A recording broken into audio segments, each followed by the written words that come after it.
एक साधु के सामने एक चुड़ैल नाचने लगती है जब साधु अपनी तपस्या में लीन रहता है। जब उसके सामने बहुत सारे भूत नाचने लगते हैं, बाबा वहां से भूतों को भगाते हैं। उसके बाद वहां पर एक चुड़ैल आती है और वो बिलक बिलक कर रोने लगती है, यानी सुबक सुबक कर। बाबा कहते हैं कि तुम तो वो हो और यहाँ पर क्या कर रही हो? तो वो कहती है कि महात्मा, तेरा बहुत दिनों से इंतजार कर रही थी, मुझे मेरे सवालों के जवाब चाहिए। साधु कहता है कि सवालों के जवाब तो मैं तुम्हें दे दूंगा, लेकिन इसके बदले मुझे तुमसे कुछ चाहिए। तो वो रोने लगती है, नतमस्तक हो जाती है और कहती है कि क्या चाहिए आपको? जो आप मांगोगे वो मैं आपको जरूर दूंगी। संत कहता है कि मुझे ऐसी चीज चाहिए, क्या तुम उसे ला सकती हो या दे सकती हो मुझे? वो कहती है कि मांग के तो देखो, मैं आपको देने के लिए तैयार हूँ। दोस्तों, आखिरकार वो कौन से सवाल एक साधु से कर रही थी जो आत्मा होती है, जिसे चुड़ैल भी कहते हैं, और वो साधु उससे किस चीज की मांग कर रहा था, जो बताने का शायद मैं आपको जब बताऊंगी तो आप इस कहानी को सुनकर हैरान हो जाओगे। अब ये कहानी उन लोगों के लिए काफी प्रेरणादायक है, क्योंकि मेरी जिंदगी में भी मुझसे कई लोग ऐसे टकराए हैं जो मुझसे कहते हैं कि हट, भूत प्रेत नहीं होते, ऐसी चीजें तो कुछ होती ही नहीं है, ये केवल अंधविश्वास है। एक महिला ने तो मुझसे यहाँ तक कहा था और आज भी कहती है कि मैं बिल्कुल नहीं डरती हूँ। हालांकि उसकी जिंदगी इतनी अस्त व्यस्त है, लेकिन वो फिर भी दावा करती है कि मुझे इन चीजों से नहीं डरता। दोस्तों, भूत प्रेत एक पागल का कुछ नहीं बिगाड़ सकते, लेकिन उसके दिमाग पर भी हावी हो सकते हैं, उसके दिमाग को भी चलाते हैं। हमारे वहां एक पागल था और उस पागल के ऊपर जब एक भूत आता है तो वो एक ऐसी ऐसी बातें करता है जिन बातों का उस पागल से कोई लेना देना ही नहीं था। ये तो मैंने अपनी आंखों से देखा था। तो उन लोगों के मुंह पर तो एक कहते हैं ना कि एक फुल स्टॉप तो लगना है ही, जो लोग कहते हैं कि हम ऐसी चीजों को नहीं मानते। आप एक ऐसे लौते नहीं हैं जिनके सामने ये बातें आती हैं। देश विदेश हर जगह इन चीजों की चर्चा होती है और ये चीजें होती हैं। दोस्तों, मैंने आप लोगों को एक विदेश की कहानी बताई थी जिसमें एक पत्नी भूत बनकर घर में रहती है, क्योंकि पति उसका अंतिम संस्कार या अंतिम विदाई नहीं देता है, इतना वो प्रेम में पागल हो जाता है। लेकिन जब पत्नी अपना गुस्सा दिखाती है और अपना पूरा रूप पति के सामने दिखाती है, तो वो पति अपनी पत्नी को अंतिम विदाई दे ही देता है। काफी रोचक स्टोरी है, आप उसे सुन सकते हो और बहुत ही ज्यादा रोचक है। अब इस कहानी के बारे में आपको बताऊं, ये सत्यता पर रखी हुई है और एक संत से जुड़ी हुई है। दोस्तों, आपको निवाड़ी जिले में चलना होगा मेरे साथ। पहले तो अब ये निवाड़ी जिला बन चुका है। इसमें एक गांव आता है मुंडारा। मुंडारा गांव में दोस्तों एक घर होता है। घर में पति पत्नी रहते हैं। पति पत्नी रह रहे थे, सास ससुर भी होते हैं। और यहाँ पर जो मुंडारा गांव होता है, इनके घर में इनको तरह तरह की गतिविधियां देखने को मिलती हैं। क्या देखने को मिलता है कि सामान ठीक से रखा हुआ है, एकदम से जमीन पर गिर जाता है। दीवार पर जो तस्वीरें लगी हुई हैं वो अपने आप जमीन पर गिरकर टूट जाया करती हैं। इन दीवारों पर कोई तस्वीर डटती ही नहीं है। घर में कोई अकेला बंदा रह नहीं सकता, यहाँ पर इतना कुछ देखने को मिलता है। रात को ये लोग सोते हैं तो बिस्तर से गिर जाते हैं। एक दिन का किस्सा बताऊं इनके घर का, तो यहाँ पर ये पति पत्नी बिस्तर पर सोए हुए होते हैं, तभी यहाँ पर इस व्यक्ति के पैर को कोई खींचकर जमीन पर गिरता है। जमीन पर जब इसके पैर को गिरता है और इसे जमीन पर खींचकर गिर देता है, तो ये डर के कारण उठकर अपनी पत्नी को जगाता है और कहता है कि अब ये सारी चीजें बर्दाश्त से बाहर हैं। यहाँ पर रसोई में अपने आप गैस का चलना, अपने आप बर्तनों का गिरना, कितना भयानक डर है। आप सोच कर देखिए, आप जिस घर में रह रहे हो, भगवान की पूजा पाठ तो हो ही नहीं सकती थी, क्योंकि जब भी पूजा करने के लिए चलते तो दिया अपने आप सिर जाया करता। एक कहानी और इनके घर से जुड़ी हुई थी। एक पड़ोसन का घर बन रहा था। दोस्तों, पड़ोसन का घर बनता रहता है तो घर में लौटने बैठने की जगह नहीं होती है। गर्मियों के दिन में वो घर का निर्माण हो रहा था, तो वो पड़ोसन इनके घर आती है और कहती है यहाँ पर इन पति पत्नी की माँ से कि चाची जी, क्या आज मैं आपके घर आराम कर सकती हूँ, क्योंकि दोपहरी बहुत ज्यादा है और अब दोपहरी में मैं क्या करूँ, मिस्त्री भी अपने घर जा चुके हैं। तो यहाँ पर वो चाची जी कहती है कि हाँ, बाहर मैं बैठी हूँ, तू भीतर वाले कमरे में आराम कर सकती है, क्योंकि गांव में तो एक दूसरे से प्यार बहुत बना रहता है। दोस्तों, वो पड़ोस की महिला जब वहां भीतर जाकर लेटती है, वो गहरी नींद में जब जाती है, हालांकि वो सोच ही रही थी कुछ, जब गहरी नींद में जाती है तो उसकी खाट को किसी ने खड़ा कर दिया था, चारपाई को, और वो पड़ोसन जमीन पर गिर जाती है। वो बहुत जोर से चीखती है, चाची जी, यहाँ पर कौन है, मुझे बहुत जोर से डर लग रहा है। वो चाची जी कहती है कि अरे, मैं तो बाहर ही बैठी हूँ, तू क्या कह रही है। तो वो कहती है कि चाची जी, मेरा पैर पकड़कर किसी ने खींचा है। अब इन घर के लोगों को ये बातें मालूम थी, लेकिन बाहर वाली के सामने कैसे कहें। दोस्तों, एक घर वाले इन सारी चीजों से बहुत ही ज्यादा दुखी और परेशान हो जाते हैं। यहाँ पर इनको कुछ ऐसी चीजें भी दिखाई देती हैं जिन्हें देखकर ये बहुत आश्चर्य में रह जाते हैं। शीशे के सामने खड़े होते हैं तो इनका चेहरा इन्हें सड़ा हुआ दिखाई देता है। यहाँ पर वो पड़ोसन कहती है कि चाची, घर का इलाज कराओ, घर में कोई बाहरी शक्ति है, मुझे बहुत परेशानी हुई, ऐसे कोई कैसे मेरा पैर खींच सकता है। वो भरी दोपहरी में अपने घर एक दीवार जो टूटी हुई होती है उसकी छांव में जाकर बैठ जाती है और सोचती है कि आज तो मेरे साथ बहुत बुरा हुआ।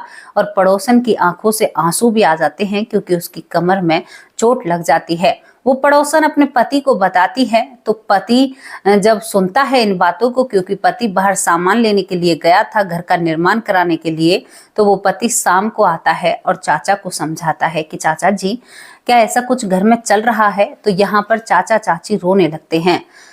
बेटे बहू एक तरफ बैठ जाते हैं और कहते हैं कि भाई बहुत परेशान हैं, लगता है कि कोई हमें इस घर में रहने ही नहीं देगा, हमें ये घर तुरंत छोड़ना होगा, क्योंकि अब इस घर में रहा नहीं जा रहा है। पर इस घर को कैसे छोड़कर जाएं। तभी ये कहते हैं कि हमने शहर में बात कर ली है और हम इस घर को छोड़कर जाएंगे। तो यहाँ पर ये पड़ोसी कहता है कि अगर तुम इस घर को ऐसे छोड़कर जाओगे तो चाचा जी, इसमें और भी कहते हैं कि बाहरी शक्तियां अपना प्रभाव दिखाएंगी, लोगों को परेशान करेंगी, इसका तो कोई समाधान करना है।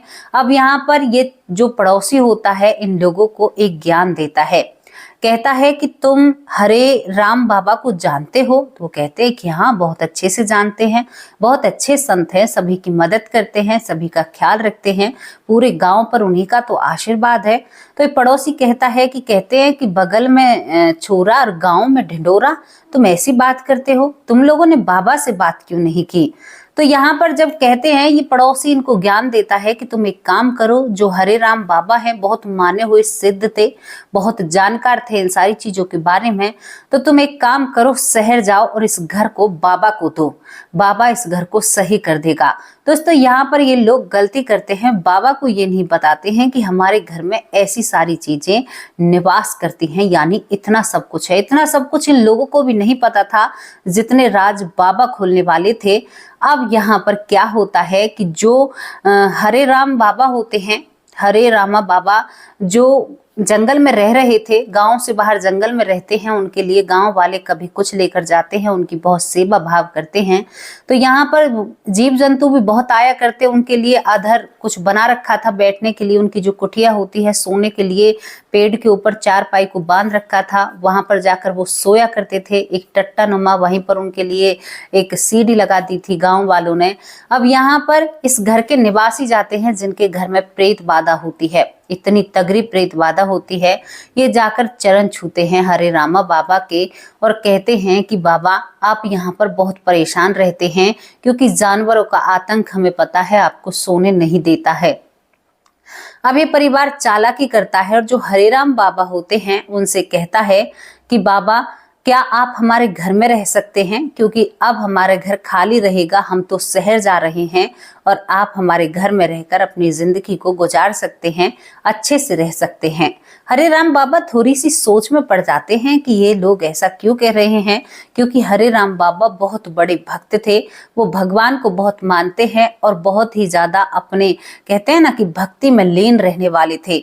अब ये बात सुनकर हरे राम बाबा उनसे मना नहीं कर पाते हैं। हरे राम बाबा कहते हैं कि ठीक है भाई, तुम उस घर को साफ सफाई करवाओ, उस पर पुताई करवाओ, बिना पेंट हुए तो मैं नहीं रह सकता, क्योंकि आप लोग गृहस्थ आश्रम में उसमें रहे थे। दोस्तों इसी तरह से वो लोग उस घर को चकाचक करा देते हैं। उसके बाद यहाँ पर जो हरे राम बाबा होते हैं वो अपना बोरिया बिस्तरा बांधते हैं। क्या था, एक कमंडल था, कुछ थोड़े से 2 जोड़ी कपड़े थे जो भगवा रंग के होते हैं, और भाई वो तो अपनी कुटिया को छोड़कर अब उस घर में रहने लगते हैं। लेकिन बाबा सोच रहे थे कि कुछ राज की बात है। अब बाबा अपना कमंडल रखकर जमीन पर सोने की आदत बाबा को थी, हालांकि गांव में तो उनकी मजबूरी थी ऐसे सोना। अब बाबा जैसे सोते रहे रहते हैं तो वो जमीन पर सोते हैं, तभी कोई उनके कमंडल को फैला देता है। तो बाबा बहुत दुखी और हैरान हो जाते हैं कि क्या है। अब बाबा और थोड़ी सी आंखें झपकाते हैं, तभी वहां पर उनके पास से कोई गुजर कर जाता है। बाबा तुरंत समझ जाते हैं कि इस घर में तो कुछ चल रहा है। बाबा जैसे ही अपने बिस्तर पर बैठकर कुछ मंत्र पढ़ते हैं तो दोस्तों वहां पर बहुत सारे भूत बाबा के सामने नृत्य करने लगते हैं।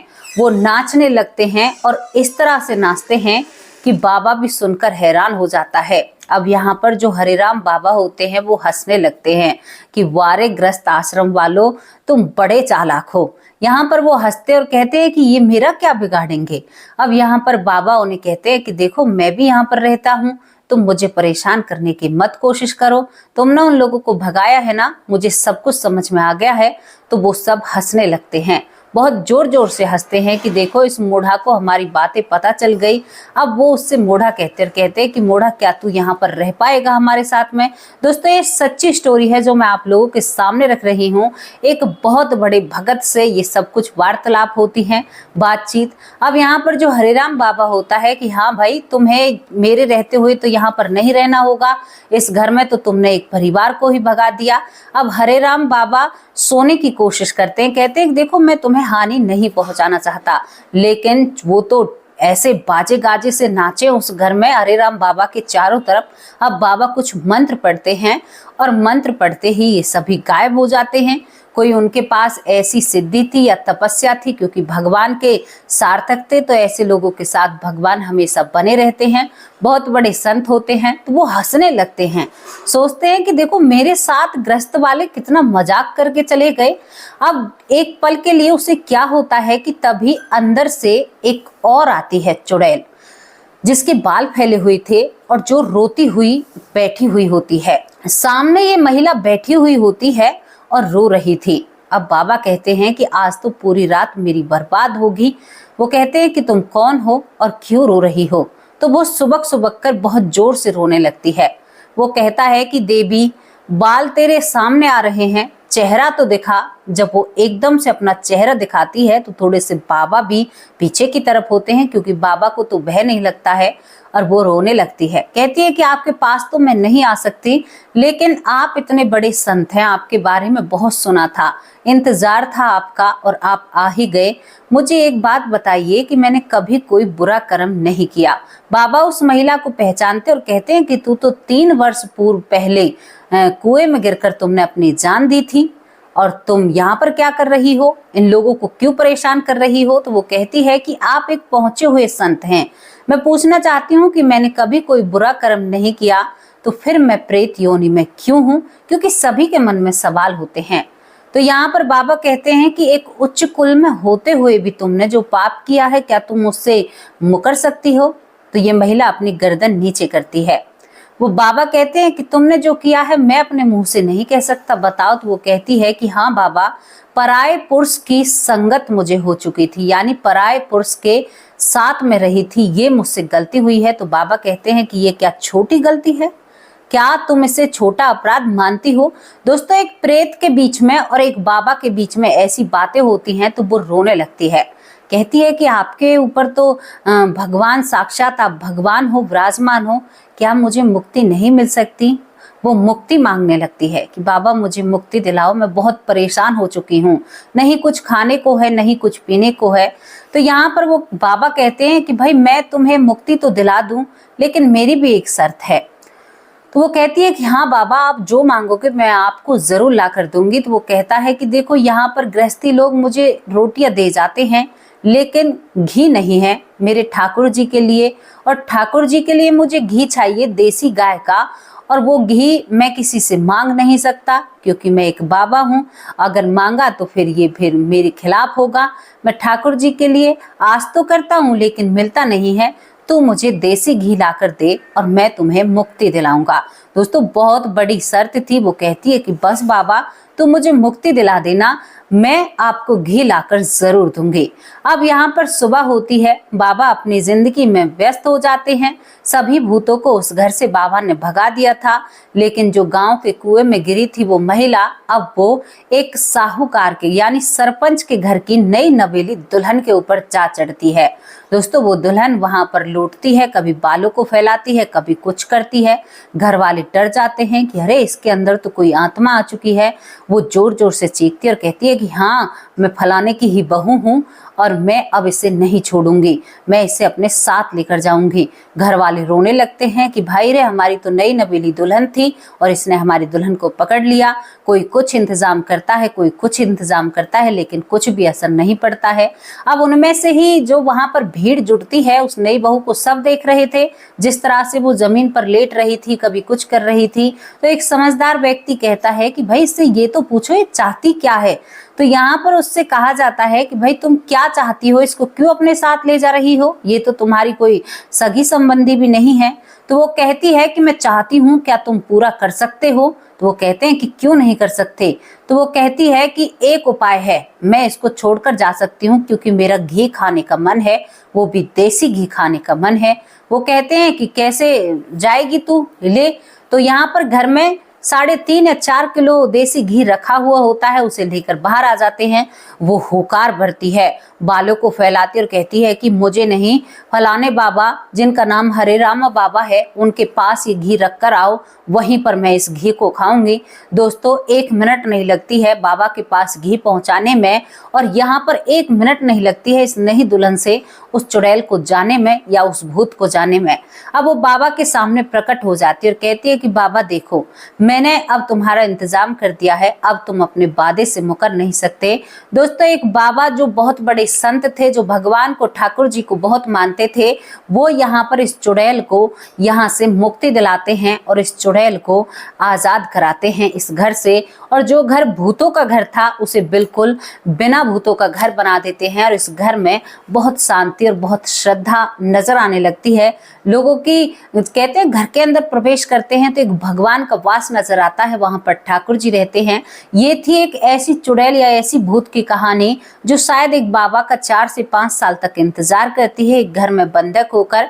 अब यहाँ पर ये बाबा इन घर के मालिक को बुलवाते हैं और कहते हैं कि भाई, मुझे मेरी कुटिया में छोड़ कर आओ और तुम अपने घर में आकर रहो, तुम्हारा घर अब सही है।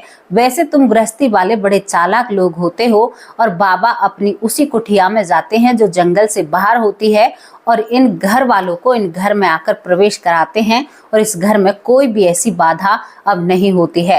बाबा बड़े हंसते हैं और इस किस्से को बार बार सुनाते हैं। गांव के लोग हंसते हैं कि भाई सही कह रहे थे बाबा, आप वैसे ही घी मांग लेते, आपने ऐसा क्यों किया। तो बाबा कहते हैं पता नहीं भगवान ने ये लीला क्यों कराई मेरे हाथों से, मुझे जो जैसा लगा मैं ऐसा ही करता रहा। तो दोस्तों, यहाँ पर ऐसे ऐसे संत हमारे आसपास रहते हैं। आप इस बात पर कितना यकीन करते हो, अपनी राय कमेंट बॉक्स में जरूर रखना। ये आज की बात नहीं है, आज से बहुत पुरानी बात है। तो कितना यकीन करते हो उसके बारे में अपनी राय जरूर रखना। और ये जो घटना है ये सत्यता पर रखी गई है, सच्ची स्टोरी है। सच में ही जो हरेराम बाबा थे वो बहुत जाने माने बाबा थे, वो एक परमात्मा की ही पदवी सी पाकर गए थे। तो दोस्तों, कहते हैं ना कि संतों में बहुत ताकत होती है, वो भगवान के आराध्य मतलब भगवान के बहुत करीब होते हैं। तो उनकी हमें ना मान सम्मान करना चाहिए, उनकी सेवा करनी चाहिए और कभी भी एक संत का हमें अपमान नहीं करना चाहिए। हमें समझना चाहिए कि हम गृहस्थ आश्रम में हैं, हैं और वो एक संत हैं, तो संत को संत रूप से ही देखें तो ही अच्छा है। जैसी भी आपको स्टोरी लगी हो अपनी राय कमेंट बॉक्स में जरूर रखना, और आप भूतों को कितना मानते हो उसके बारे में भी राय रखना। आप सोच कर देखिए कि आपके चारों तरफ भूत नाचने लग जाएं तो आपसे क्या बीतेगी। वो तो संतों की ही हिम्मत है जो ऐसे काम करते हैं। अब आप लोगों से विदा लेते हैं, शाम को हाजिर होंगे आप सभी लोगों के नाम के साथ। तब तक के लिए नमस्कार, जय हिंद, जय भारत।